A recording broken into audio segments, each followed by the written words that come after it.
Kosovo District Wrestling Association puitteet. Nyt Jumala tuossa ja Kosovo District Wrestling Association OB-tetsu tehtiin ja presidentinä Puuhaaralla noja. Arvoisa presidentti Puusi Vannaluvuota.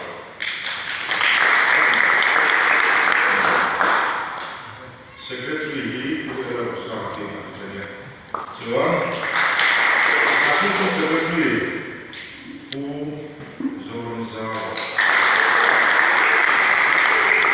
Treasury Puuhaaralla noja. Kan finance secretary kita kan finance bilang apa hanya ini semua personal kalau lo ya aku nanti ya di Kosovo District Wrestling Association ini dia orang sebenarnya di support dan orang dari anak saya lo ini lo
Minä olen saanut sinun report Pula lucu aku ni general secretary tapi mix up lain kali nanti kalau ini hamaरा size ya jadi nanti kalau dua lucu Association Tata Hondoa le tamna marina abulta puri koi mo kalamo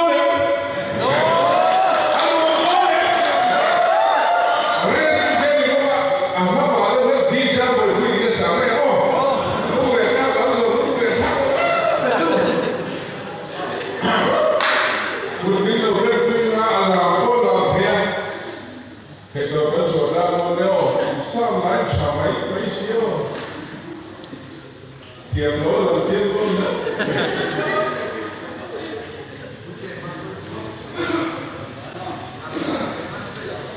các cụ biết với cái còn sao sẽ cái này là cái mặt nhẹ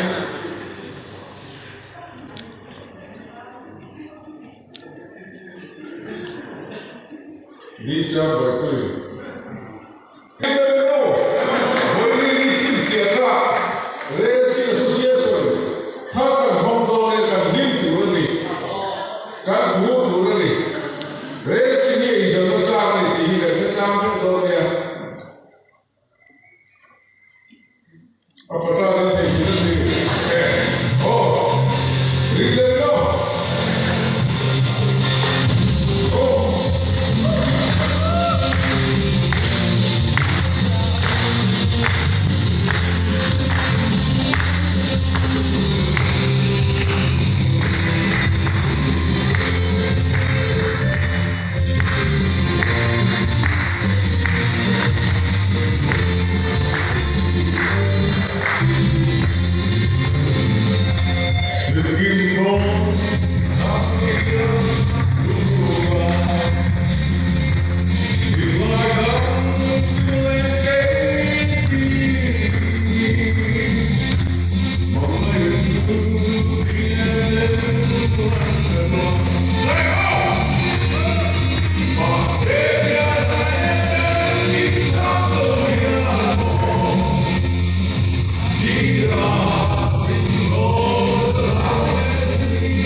Subdivision Commission SDC le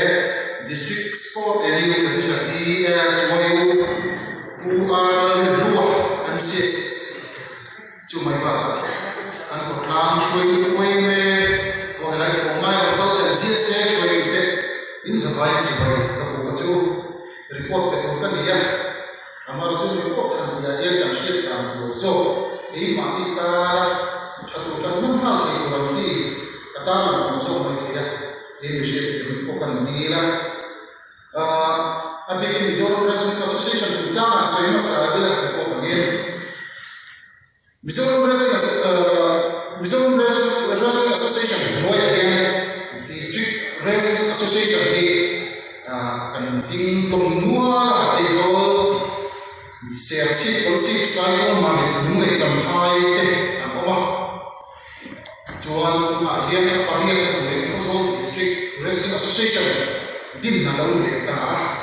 along kan dia. Dan MWA, adian MWA,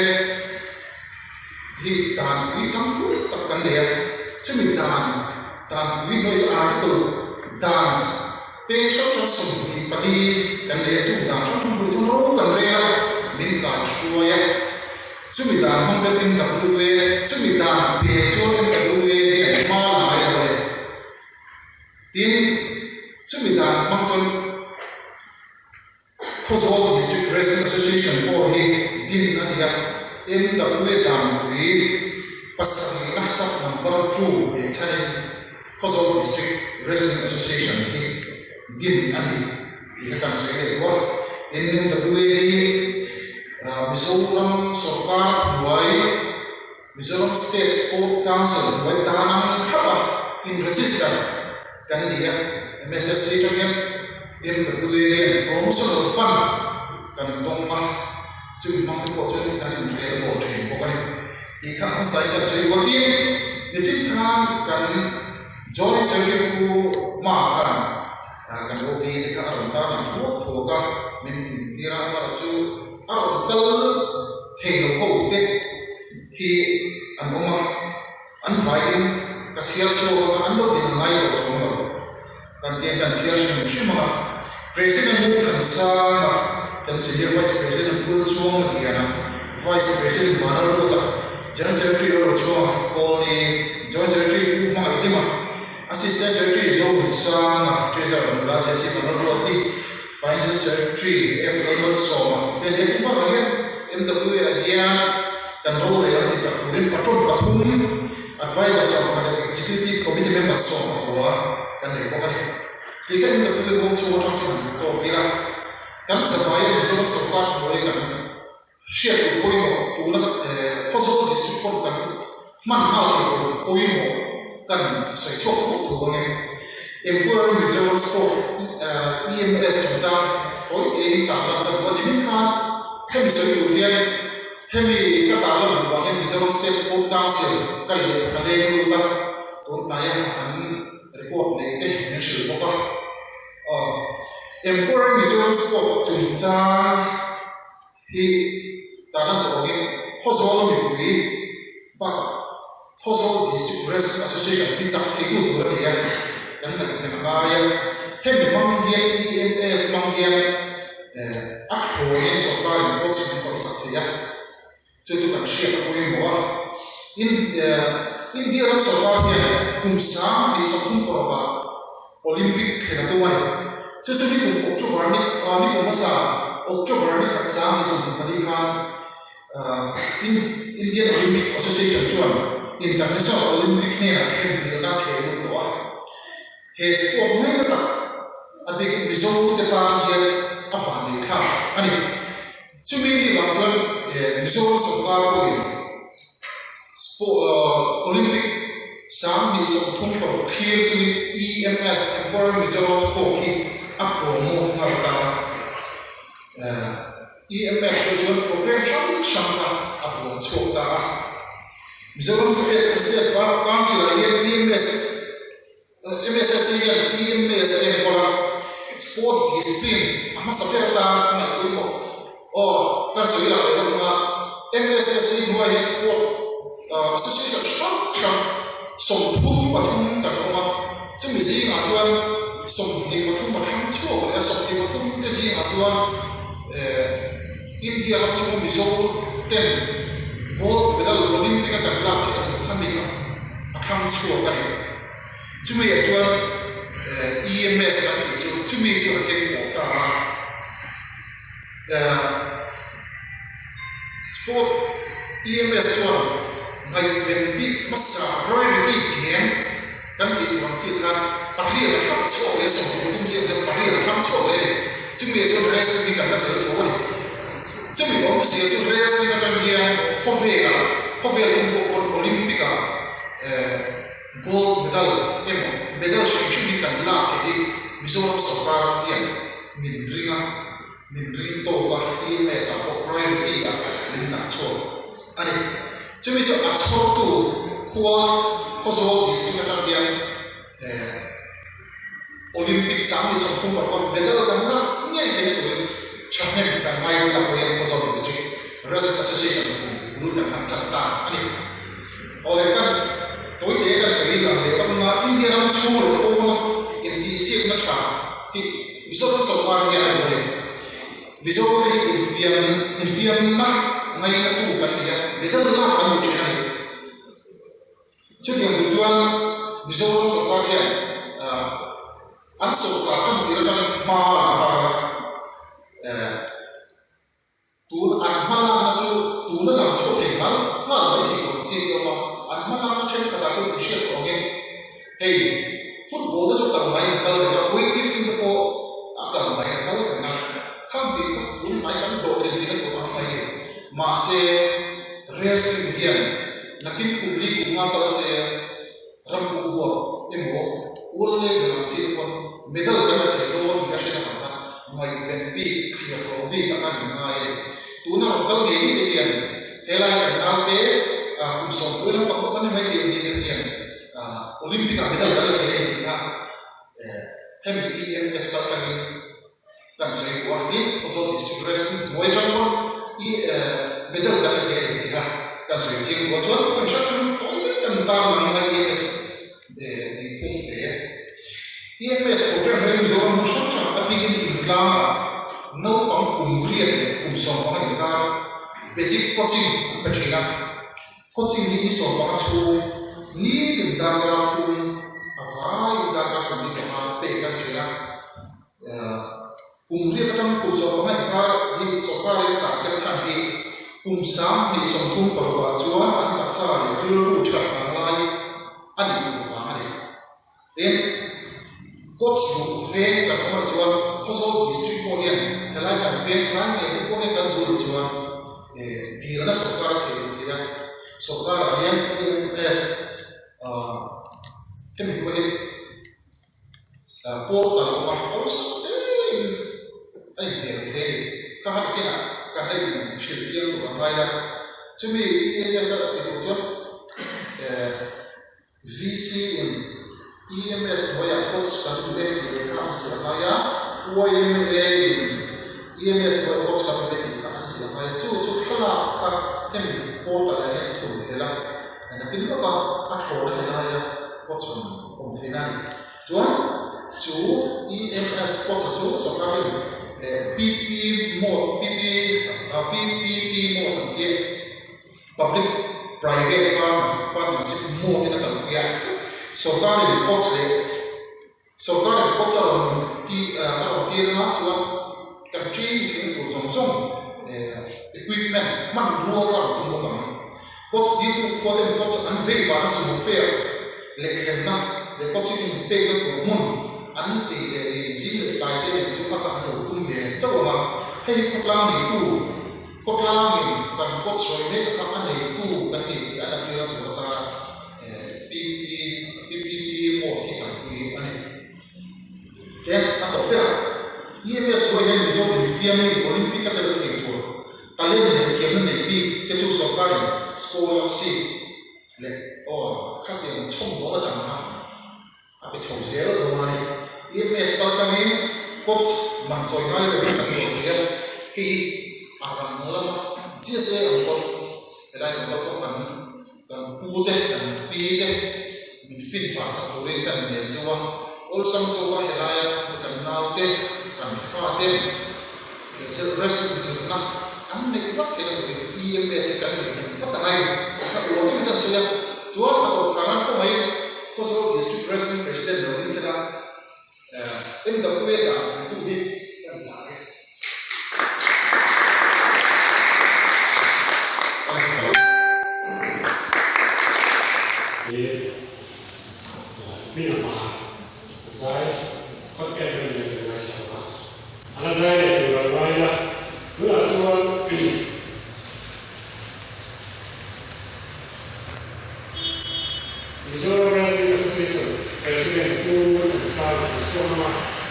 District Rescue Association, Zone District, Harahana, Kunmekuri, Kansona, Alabu, so like it's like for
ช่วยตุเตกันทีนะกันหมดนักเวทมนต์จู NGOs semi NGOs อังกันนี่อ่ะช่วยทำให้พวกกันจ่ายจูไอ้เวทีอ่ะพอกัน president เนี่ยนี่ก็ยังกับทีนะท้ายพาเลยทีนะจ้าชัวอันสามเนี่ยนี่ทีเป็นก็เสียไม่ว่าแต่พวกกันผมสีดว่าแต่ยังไม่ว่าเนี่ยนี่ข้าต้องดูว่าโอ้บีเนี่ยปวดจ้ะโอ้บีเนี่ยปวดสุดท้ายนี่ไม่อยากจวน executive body คนเลยเนี่ยว่าอามาสุดที่ยุบมาเนี่ยมันว่าอีโน่ช่วยที่เราไม่ได้ช่วยเขาเราช่วยเสียละช่วยยุบช่วยกันเองก็ association ที่ว่าเขาเห็นเขาหน้าเด็กมาเอาหนูว่าเกี่ยวกับนี่อินเซนนั่นเลยอินเปย์นะอินเซนนั่นละอันนี้ไม่ยากอามาเราชุดรำตากันพุทธาตากันดิสติกตาอันนั้นไม่หมดที่เสียนี่จิตการช่วยสุดท้ายกันช่วยสิ่งที่เราสิ่งสุดกันไอ้พวกยังไม่ละมาเห็นเด็กกับอีกคนเขาว่าเราซีเด็กกันเด็กกันสิ่งนั้นสักเขาว่าคุณตัวห้องเรียนนี่พวกยังไม่ละพิจารณาอยู่แล้วพวกกันเลยกันเซ็กข้ามตาคุณพวกที่กันเลยจบพวกกันเนี่ยจีบุระกันกันละสิ่งว่าเต้หัวเต้เด็กคนละคนกันสิ่งละ NGO ที่ตรงนู้นกันเนี่ยบางครั้งไม่ใช่เลยค่ะเทียบเทียบแล้วว่าจุดเดียวว่าช่วยทุกท่านได้บอกกันจากว่ากันตัวบางทีเราเห็นกันเราดิสกันมองเห็นเราว่ากันที่อดีตคนเห็นโตช่วยเชื่อแต่ก็ที่เกี่ยวกับเป็นสาวสาวก็คนหมดแล้วนี่ดินกันจากว่าเขาจูเอ็งดีสตีละก็เอ็งโบละก็เอ็งบางทีละกันตัดสาธิตเสด็จดูชูกว่ามิติบัวยังรำเรียนมิติบัลสักดูรู้เหตุที่เรื่องชัวเอ็งเทียบน้ำมันที่อากาศที่เหตุว่าอาชีพตัวเหตุว่าช่วยดูเรื่องของเหตุที่อันนี้สิ่งนั้นจู่เหตุที่เราได้บอกชัวเขาโซ่ดิสเกรสเสียส่วนจู่กันนี่สิ่งที่เราบอกอาคุยหมดแล้วที่เสียดินมานี่ก็คุณมาสาวอย่างมามีดิสตริกกันห้องอ่ะก็เขาบอกให้กันสุดห้องอ่ะวันนี้มามีชวนสเตย์อ่ะมิดเดิลสเตย์ละตัวกันว่าก็กันในตัววิจารณ์ใจได้ดีกว่าอย่างโอ้ปาลายโอ้จะเล่นสังสรรค์โอ้อารมณ์ในตัวนี้คุณมีคำเรียกอ่ะที่ตั้งเส้นที่คุณจะชวนเรสที่จะมาสอนว่ามาสอนว่าอารมณ์ต่างๆสิ่งนั้นจุดเดียวจุดประสงค์ดิสตริกเฉพาะฉันยังว่าแต่การชุมชนกุลินdan buku juri. Kalau kita sekarang saya EMS kah, kami program soal ini kan soal seperti itu sekarang kita untuk itu lah apa yang kita lakukan saya suruh kita pun. Sorgan praktis pada mendapa, konsep mendapa orang tahu betul orang. Orang sampai itu saya lah apa kerja baru waktu saya bertahu lah VC MOEB improvement negara negara setia. Kan kuat itu kiri kan dia EMS update sih kan kalau mereka resting antui belo mereka tidak rest kalau tulen silai jauh sebelum dia ikan itu ni. Jika angkala tanya angkala pure emaya makti kopin tulen kiri silai kan itu ni. Kosong tu kata tuai yang kecil lah, jadi orang orang tu tui tak kaki orang coba baik. Kalau ini tadi ini kan sahaja cucu ada kopi nepo, wajib resting kan hongkong ta program kan mereka. Tapi kan kalau soal ada kopi nepo intar cak itu, advisor pakai kami kalau tin executive body orang lebih tin faham cucu malah soal tu hati kerja tin district sport committee DC kecuali dua affiliation orang lebih diulang district suai community fund orang association apa itu dia biar deh district dan di antara kayu ini cucu ibang muka nekat buat saya bersih orang lebih Mizoram resting deh kosong district resting deh kan district chua kan district mo tu kan lo ki thila turin voin ni so ko khat de wi sa ni so ni pagaya Kosovo district race association chu lo takin ka home kan da nira ke suela ke nanin kan president ko ni lo chok sela bulu interna turin check si khat kan lo ken chuwa tin president secretary treasurer si kan lo siam sa ko chuwa Voidia Brothers de investment de ho don song song hi he ko de kan tu sak ka don ko churi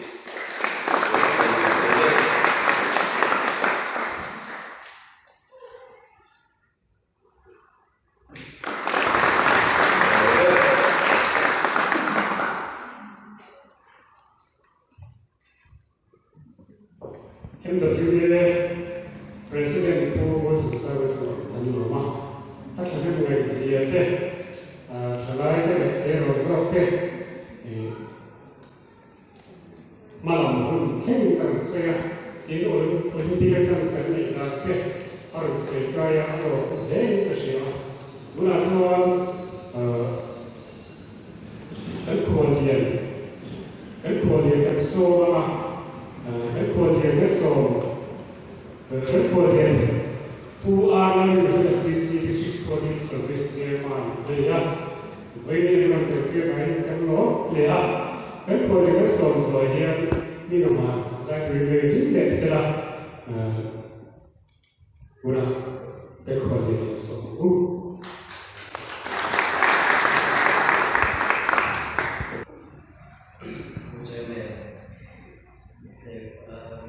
Mizoram Wrestling Association Shway Gute, Mizoram Manchana Lokante, in Voidam Dintar, so District Wrestling Association Shway Gute, Le Artiste, Le Poindia, Le Lovers of Zogde, Science American Gutzewa, a point of Reva, Joy, DC, Puka, Yahanazuli, Lai, Taksa, Malesu, Polamate.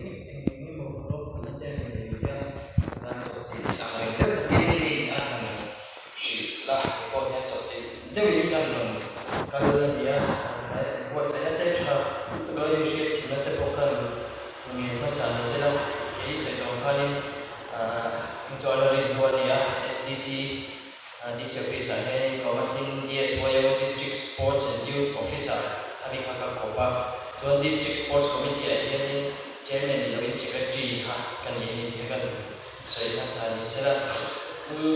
Kosovo District Sports lah ini kan ini cukup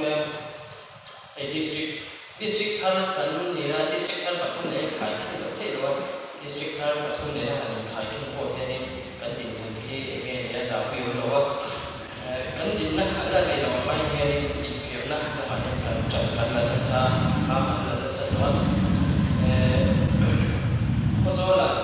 Kosovo lah di sports Kai Patimela, who are in District Sports Committee, Oma Heavy, Kali, GC, Chairman Kanida, the Kosola Heavy Sports Discipline, some is over, Sari, Oma, Jumizu member, Kosovo District Sports Committee member, Kasola Sari, World Cup, and Oma, and Kalaka, we are joining Heavy Sports Committee, TSO, Saya tahu loh, jika merasa saya sekarang terkoi ini, saya tidak tahu tolong membuat ini promotional activity setanya pun kata ini, tahu loh, tapi kan tolong ini macam sports discipline, sama ini, annual plan itu macam ini, cucu, annual plan cukup kacau, kalau buat sama dekat sports committee lagi, waktu ini ada macam China. Jadi acuan kakak terakhir District Sports Committee jadi acuan kakak bahwa kan yang buat mungkin ini dalam kau juga buat kakak sports sama ini kalau sama kakak tanpa perlu China kemudian yang boleh District Sports Sutua. Kami dah ni, kami kan association, Wrestling Association di Thailand ni boleh, lalu cincatan pathar ambil kami dah ni kan pun di sini ni, kalau ada di luar mana ni yang sudah ni, hay kan awal kan sama-sama ni cincatan shopping, le ni kan mau orang apa cincatan shopping siapa le tu state kami pun kami cincatan yang dia tu kan buat dia kan buat dia semua tu kan pun kawan tu disiplin so pasal kan so bali berbon yang buat dia semua yang lunak kan pun kawan kung tahu dimera pasal macam anu ada siapa katanya ini boleh ada macam ni satu ini orang yang orang hati pun kan itu betul bila district sports committee lalu ada SPO lama ini boleh kuis ni kalau saya nak tunggu kalau saya buat ini jangan saya kan ini boleh nak association kita so district wrestling association tepo MDSC ini memang ada kan di kan itu tu orang kami kalau kita ulang kan so jadi siapa ni kita kan saya boleh tepo kan Hello, dengan kajian kami district sports committee yang ini, atau bagaimana kalau kita jadi kita di TSC minum tempat saya kita sedang ni Vietnam di sports yang memang kan taksa ni sports tam toy, apa ini adalah ni kalau mau deh ini Vietnam pun in Vietnam ada jadi extra lagi di sana, tu jadi regular exercise. Ada saya kata, tu juga taksa yang kami memang regular exercise nanti. In sportsnya kan dari waktu regular exercise mereka kan nama deh ini cha zule itu ada til kalau kan in sumna in yang kita in sport yang game itu kita cuma jadi saya sports ini mentally pun acha, physically pun acha, dan emotionally dan ini socially ini bisa result itu social society mereka hampan kita itu tamkan dia, cuma ya society apa tadi pokok nata punya sports ini cakap memang sports yang buat koma ini cuma in channel COVID na in channel na ada orang itu sesiapa ni sports yang buat kau cakap ini jika kan saya juga punya lokal tempat orang jauh tempat dia tempat dia pasal macam ni wrestling tempat dia itu pun channel lah lalu dia jual heavy wrestling ni bakal sports sama orang display sama orang cuma dia pakai data dia tu dah bila asal dia orang tu dia feel dengan dia contoh dia ini si mana nak tapi dia yang sama orang gym itu pun tu ya ini pun kita cakap ya excel lah ada dia nak pemain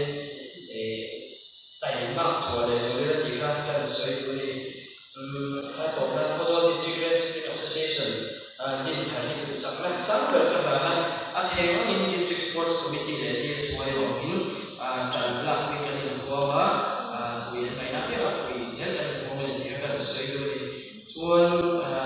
kalau district wrestling association itu kan chairman kan orang yang tinggi biasa di sini macam ini akan saya nanti background macam apa tu ya.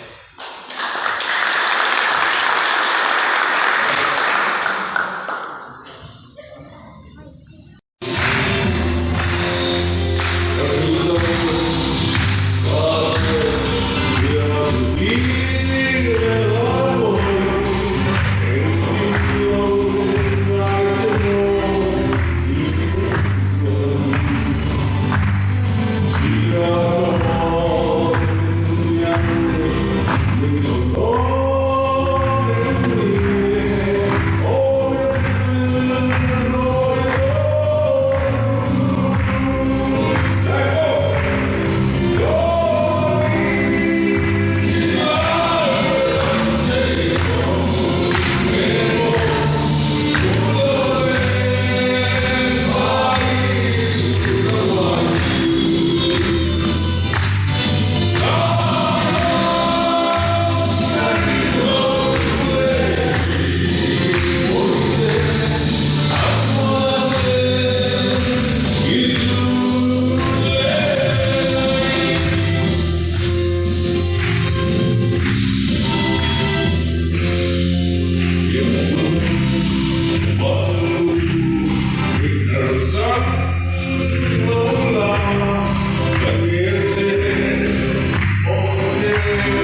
chairman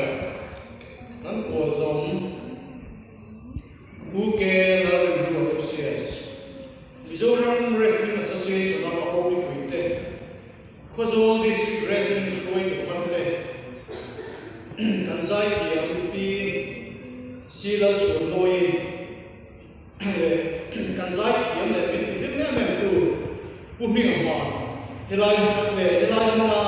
local Zong there can Kozol GST with the Hamasai to Achewu Voila Kozol District Resident Association Part of Namu Chatam Lake and the Wagin Patian Nega Kingdom Ukasoya and Kozon